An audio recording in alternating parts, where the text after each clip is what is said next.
Welcome मेरे बच्चों, ये है रेशियो एनालिसिस बुक 3 का पार्ट 4।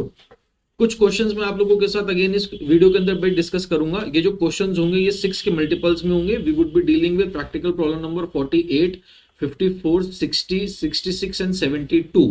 तकरीबन 5 क्वेश्चन आपके साथ में लेके आ रहा हूं इस वीडियो में, और जैसे आपने थंबनेल में देख ही लिया है तो लेट्स गेट स्टार्टेड। देखते हैं बेटा, सॉल्व करना शुरू करते हैं। नीचे से ऊपर की तरफ भाई चलेंगे हम। प्रैक्टिकल प्रॉब्लम नंबर 72 में आप लोगों के साथ सबसे पहले डील कर रहा हूं। शुरू करते हैं बेटा, रीड करना। कोई डाउट हो तो मेरे से पूछना जरूर, ठीक है? Okay. From the following information calculate debt to capital employed ratio. बेटा debt to capital employed ratio, जैसे कि क्वेश्चन में हमें इसमें ना फॉर्मूला याद करने की जरूरत ही नहीं होती। इसका फॉर्मूला क्या है? Debt upon capital employed. Debt upon capital employed, ठीक है जी। इसमें हम एक बात और डिस्कस कर लेते हैं कि ये जो डेट है ये कौन सा डेट है, लॉन्ग टर्म या short term? Long term date है। कौन सा डेट है? लॉन्ग टर्म डेट है। और यहाँ पे ये जो बेटा कैपिटल एम्प्लॉयड है, तो मैं ना पहले कैपिटल एम्प्लॉयड का फॉर्मूला आप लोगों के साथ डिस्कस कर लेता हूं ताकि आपको आने वाले क्वेश्चंस के अंदर कोई भी दिक्कत ना हो। देखो मेरे बच्चे, कैपिटल एम्प्लॉयड वैसे तो मैंने आपको पहले भी एक्सप्लेन किया मगर एक बार फिर सही। कैपिटल एम्प्लॉयड, कैपिटल एम्प्लॉयड का मतलब क्या होता है? The money really invested into the business. इसके बेटा दो फॉर्मूले हैं हमारे पास। पहला, share holder funds plus non current liability. Share holder funds plus non current liability. देखो बेटा, अगर हम बैलेंस शीट पे थोड़ा सा ध्यान दें तो बैलेंस शीट में एक हाथ पे आते हैं नॉन करेंट एसेट, दूसरा करेंट एसेट। बोलो यस और नो। यहां पर हमारे पास आते हैं share holder funds, non current liability और करेंट लाइबिलिटी। क्लियर है? तो कैपिटल एम्प्लॉयड का मतलब होता है जो पैसे वास्तविकता में बिजनेस में लगे हुए हैं, जो पैसे हमें कमा के दे रहे हैं बिजनेस में से। देखो वैसे तो ये सारा ही पैसा जो टोटल एसेट्स का है ये हमारे बिजनेस में लगा ही हुआ है, बट कैपिटल एम्प्लॉयड के लिए ना हम एक स्पेसिफिक इंपॉर्टेंस भी रख देते हैं कि इस पैसे को हम आने वाले नियर फ्यूचर में बिजनेस में से निकालने के कोई मूड में नहीं। ये पैसा बिजनेस से बाहर नहीं जाने वाला इन द कमिंग फ्यूचर। तो ठीक है जी, कैपिटल एम्प्लॉयड का हमारे पास फॉर्मूला क्या होता है? Share holder funds plus non current liabilities. जैसे कि आप लोग जानते हैं कि इस साइड का जो टोटल होगा वही इस साइड का टोटल होगा। बोलो हाँ या ना? कंफर्म? ठीक है। अगर मैं इसको x मान लूं, क्या मान लूं? x, तो मैं कह सकता हूं share holder funds plus non current liability plus current liability it is equal to x। बोलो हाँ या ना? अब इन दोनों को मैं लिख रहा हूं कैपिटल एम्प्लॉयड। क्या लिख रहा हूं? Capital employed. मैं इसको ऐसे लिख सकता हूं, capital employed plus current liability it is equal to x। बताओ बेटा, किसी को कोई डाउट है? कंफर्म? ठीक है। तो कैपिटल एम्प्लॉयड का एक फॉर्मूला क्या हो गया कि भैया capital employed is equal to x minus current liability. हाँ या ना? हाँ या ना? अब देखो x को मैं क्या लिख रहा हूं मेरे बच्चे? मैं लिख रहा हूं capital employed is equal to x को ना मैं इन दोनों का टोटल भी कह सकता हूं। बोलो यस और no.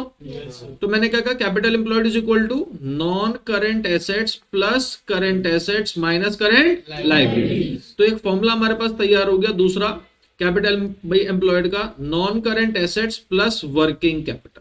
Non current assets plus working capital. बोलो भाई यस और नो। क्योंकि हमें पता होना चाहिए कि भैया वर्किंग कैपिटल का फॉर्मूला क्या होता है? CA minus CA, current assets minus current liability. कोई डाउट है? क्लियर है? कैपिटल एम्प्लॉयड का बेटा फॉर्मूला क्लियर हो गया।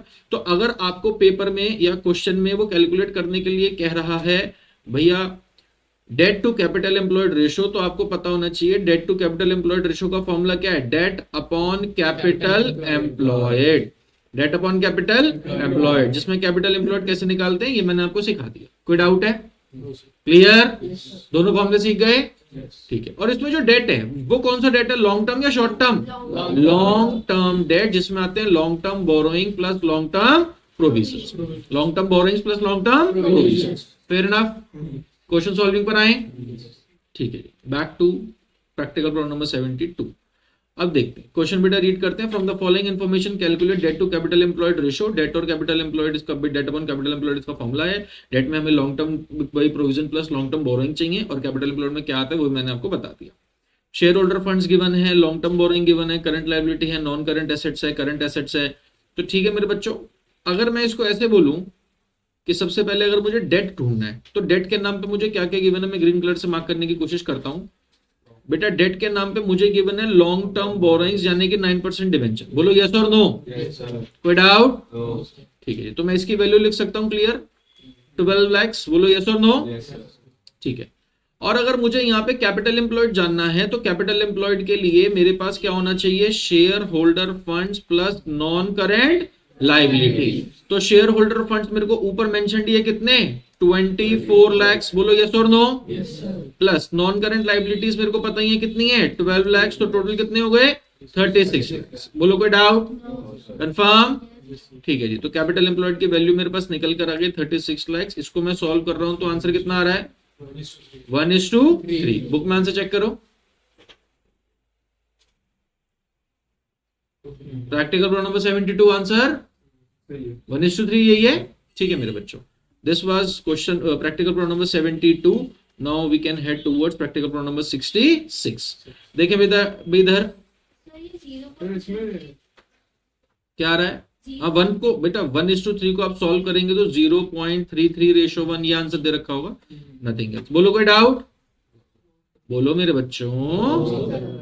ठीक है, practical problem number 66, proprietary ratio. भाई क्वेश्चन क्या था, from the following information calculate proprietary ratio, debt to equity ratio, total assets to debt ratio. बेटा एक्चुअली ना पेपर में इसी तरीके का क्वेश्चन आता है, अगर 3 नंबर का क्वेश्चन आएगा वो 3 रेशियो तो पूछेगा। देखो if you are lucky enough वो 3 नंबर का या 4 नंबर का क्वेश्चन दे रहा है और रेशो कम पूछ रहे हो तो मान के चलो उसमें कुछ एक्स वाली कैलकुलेशन, कुछ थोड़ा सा दिमाग तो फालतू लगाना ही होगा। बोलो हाँ या ना। बेटा इधर ध्यान दो, लिखना बाद में, पहले समझ लो वीडियो भी जो बच्चे देख रहे हैं बेटा पहले समझ लो, उसके बाद जब मैं नेक्स्ट क्वेश्चन पर आने लगूं तो उससे पहले आप नोटिंग जरूर कर ले। ठीक है, हाँ जी, प्रोप्राइटरी रेशो का फॉर्मूला उम्मीद करता हूं आप बच्चों को याद होगा। बेटा अगर फॉर्मूले याद नहीं है तो हम इस चैप्टर को कर नहीं पाएंगे।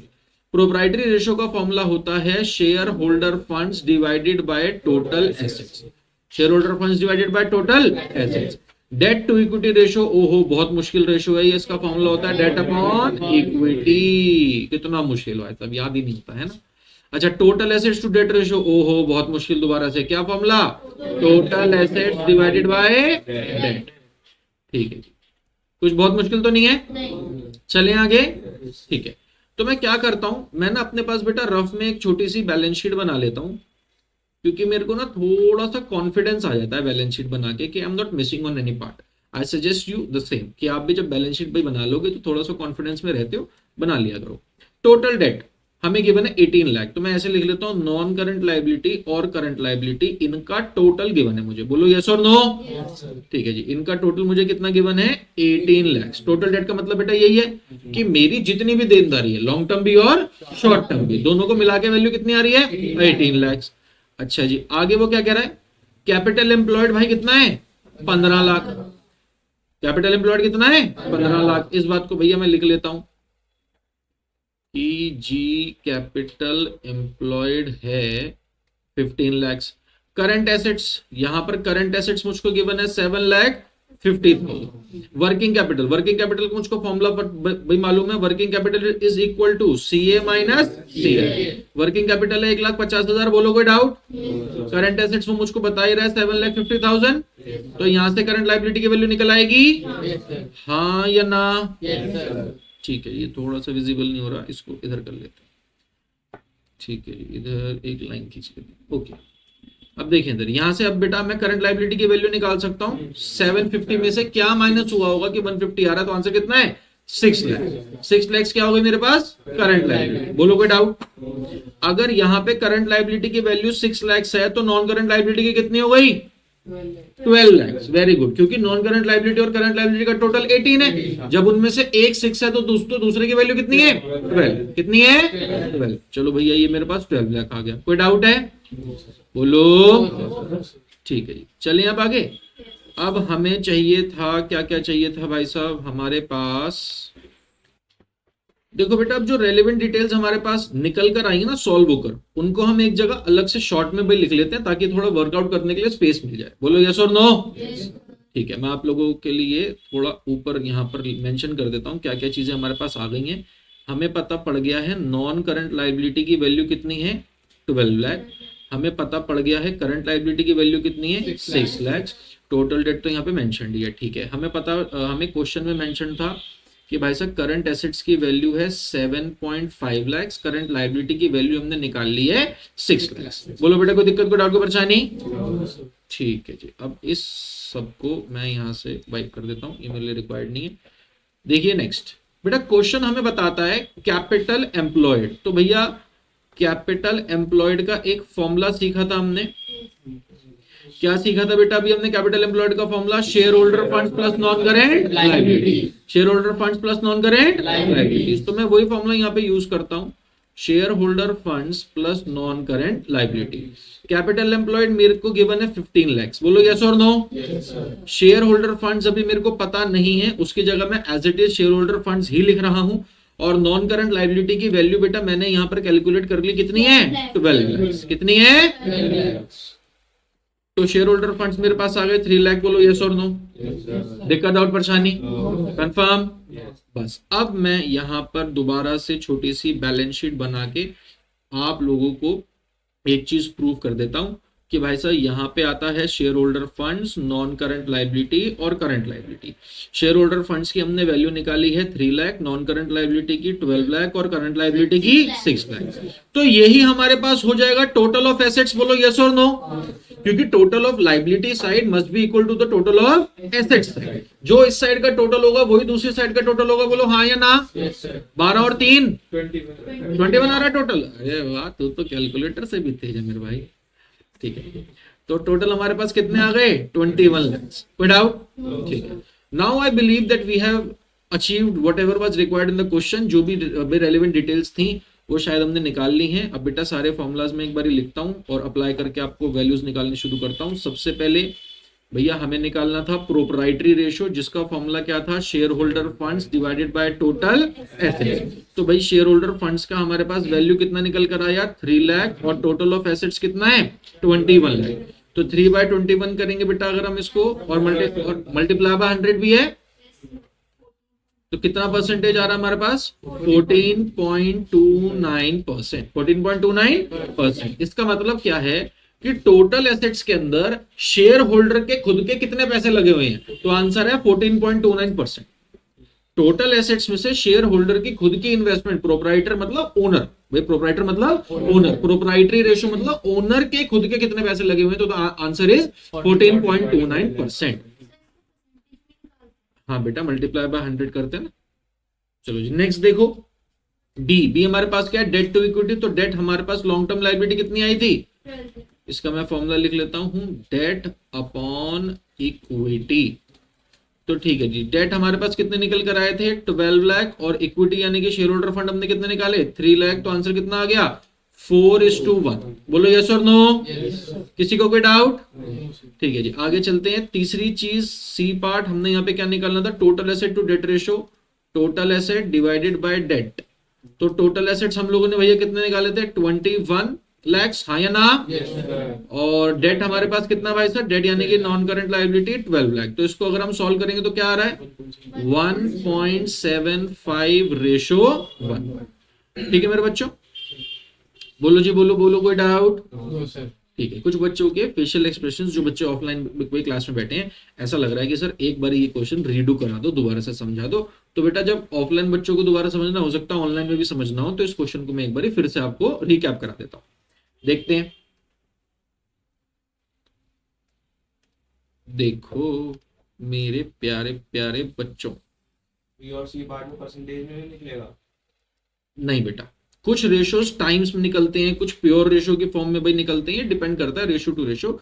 ये आपको याद करना पड़ेगा कौन सा रेशियो किस फॉर्म में निकलता है। ठीक है, अब देखें इधर बेटा, इस क्वेश्चन में हमने किया क्या? इस क्वेश्चन में जो भी रेलेवेंट हमें चीजें गिवन थी ना, उनको सबसे पहले हमने बैलेंस शीट में पोस्ट करने की कोशिश करी, ताकि हमारे पास जो चीज मिसिंग है वो निकल कर आ सके, थोड़ी क्लैरिटी आ सके माइंड में। बोलो यस और no?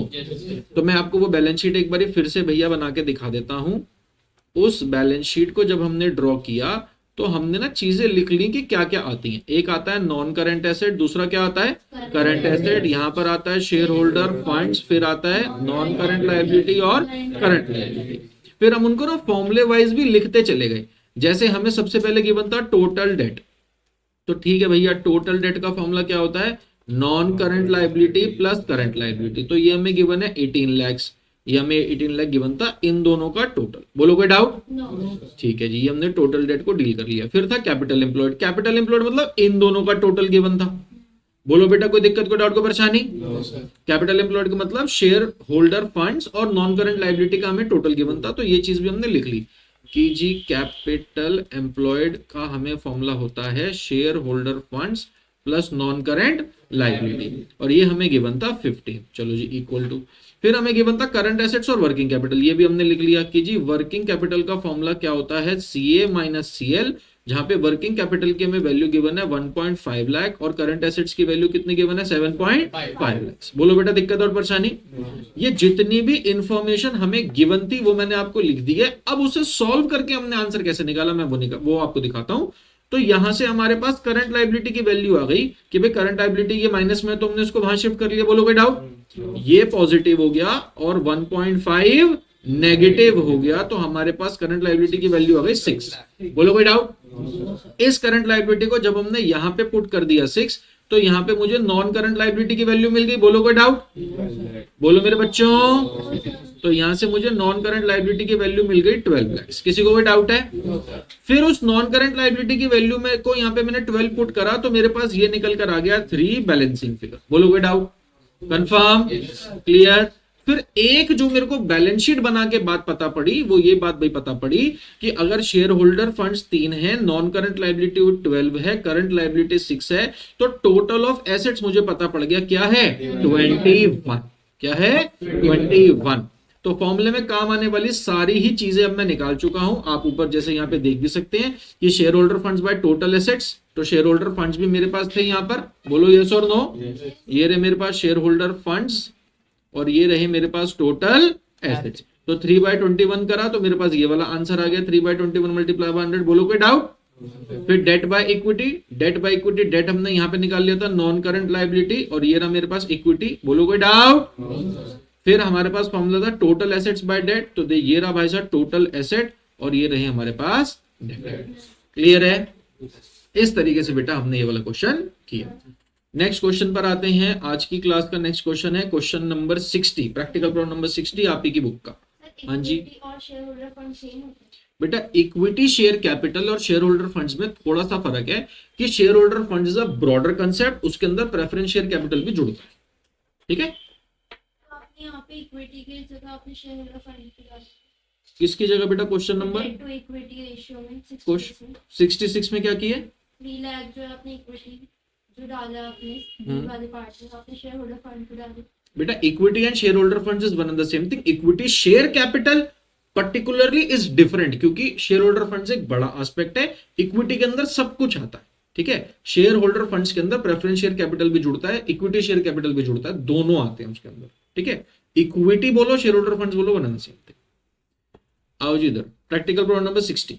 Practical problem number 60 question क्या कहता है? From the following information calculate proprietary ratio. बेटा प्रोप्राइटरी रेशियो मतलब ओनरशिप वाला रेशियो, बोलो हाँ या ना? किसी को कोई डाउट? ठीक है जी। आई सजेस्ट कि आप फॉर्मूले वाला पेज अच्छे से याद कर लें। बताओ फॉर्मूले कौन से पेज में? पेज नंबर पेज नंबर 3.93 निकालो बेटा। वहां पे प्रोप्राइटरी रेशियो का फॉर्मूला देखो। प्रोप्राइटरी रेशियो का फॉर्मूला क्या है? Share holder funds divided by total assets और मल्टीप्लाई बाय 100। ठीक है जी, कोई डाउट? अब इधर देखिए, हमें क्या क्या भाई चीज गिवन है? शेयर कैपिटल गिवन है, नॉन करंट एसेट्स है, रिजर्व्स एंड सरप्लस है, करंट एसेट्स है।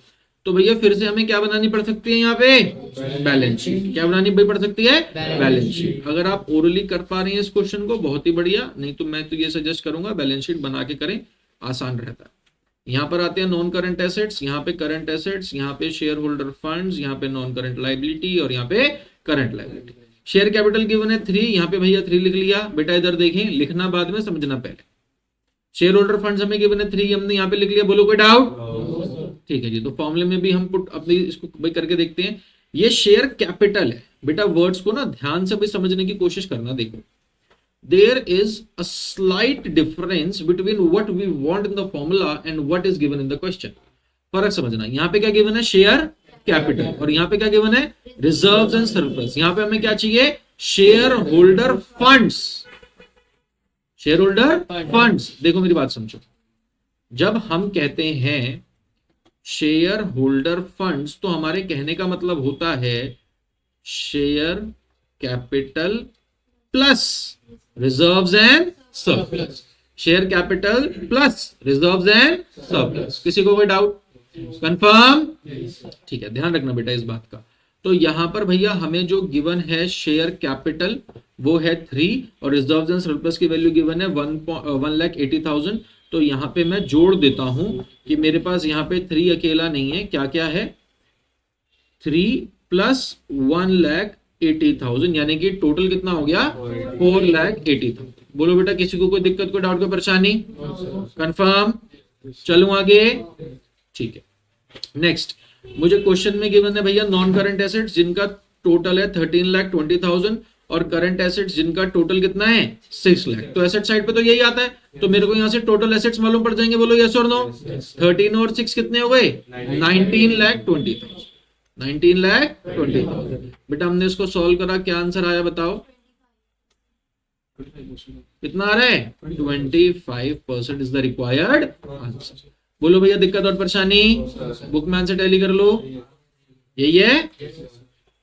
ठीक है, 54 क्वेश्चन बेटा, प्रैक्टिकल प्रॉब्लम नंबर 54। क्वेश्चन कहता है calculate total assets to debt ratio. Total assets to debt ratio formula, very good. Formula बहुत मुश्किल है भाई सब, याद ही नहीं होता है ना। Total assets divided by date.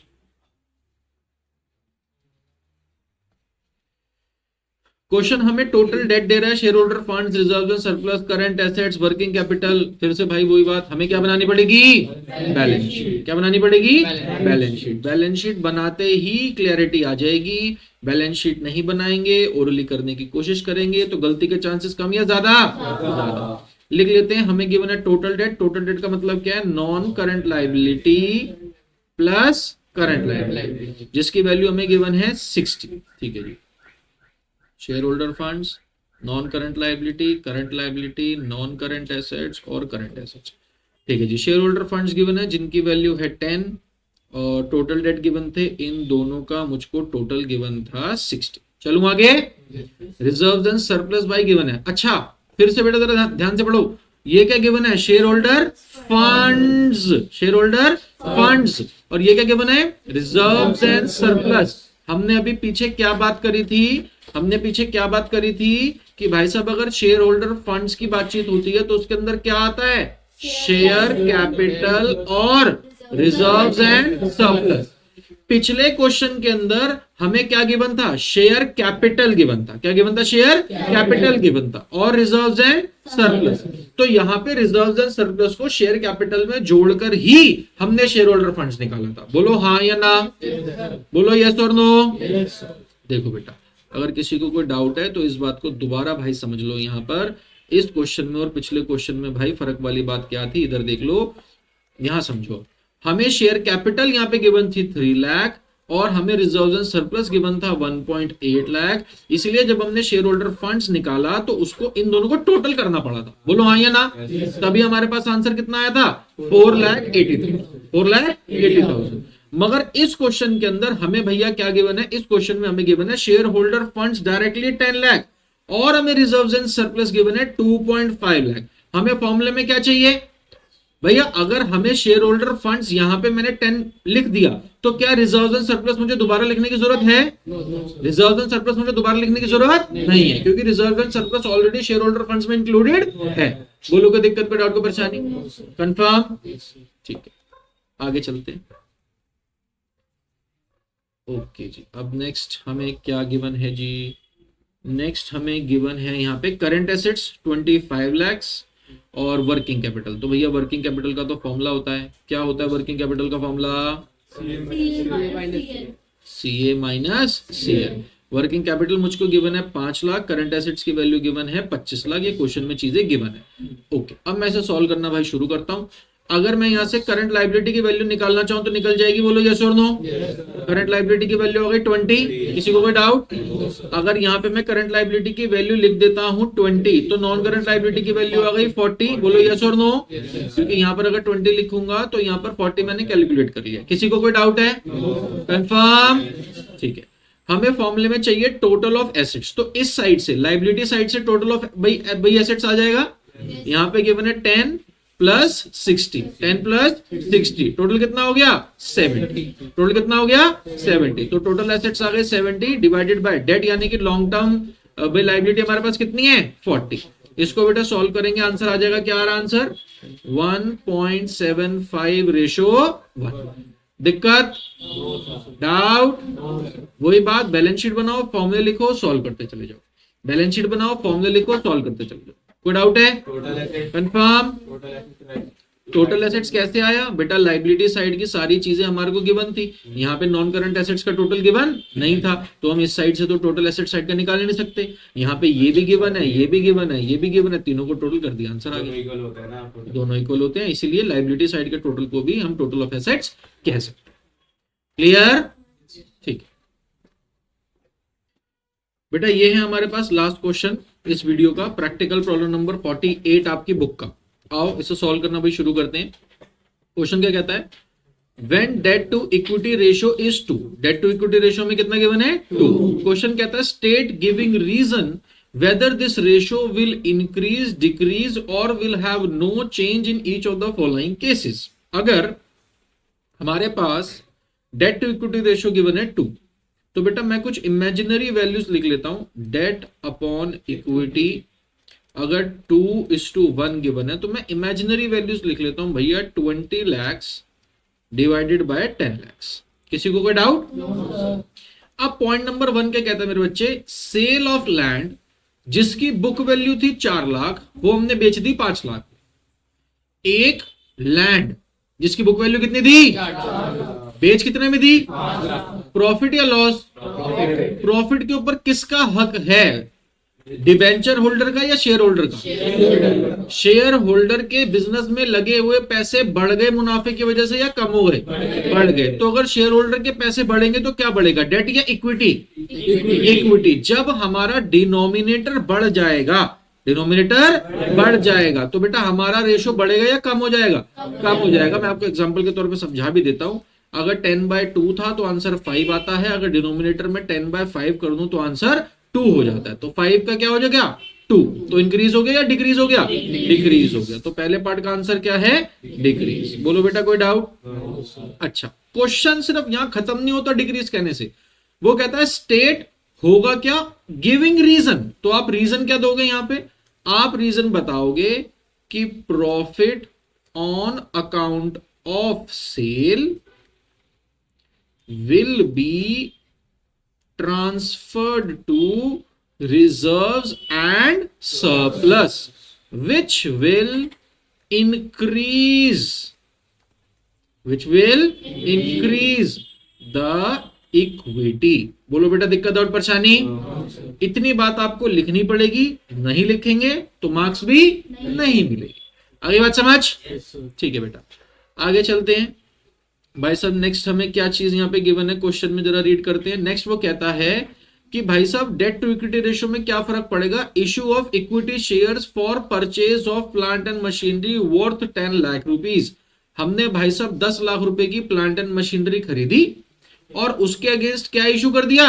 Equity share. बेटा जब हमने इशू ऑफ शेयर्स वाला चैप्टर पढ़ा था ना, तो वहां पर हमने एक टॉपिक पढ़ा था, issue of shares for consideration other than cash. कि जरूरी नहीं कि हमें शेयर्स को बेचते वक्त कैश ही मिले, हम शेयर्स मार्केट में तब भी बेच सकते हैं जब हमने कोई और चीज भाई परचेज की हो। जैसे बिजनेस परचेज करते थे, हम प्रोपराइटर को देते थे, अंडर राइटर को देते थे। बोलो हाँ या ना?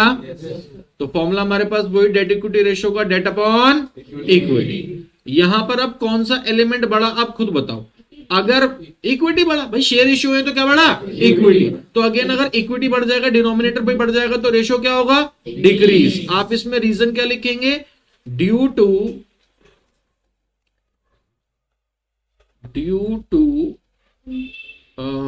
Issue of more shares equity element will be increase, equity will be increase. बोलो बेटा कोई डाउट?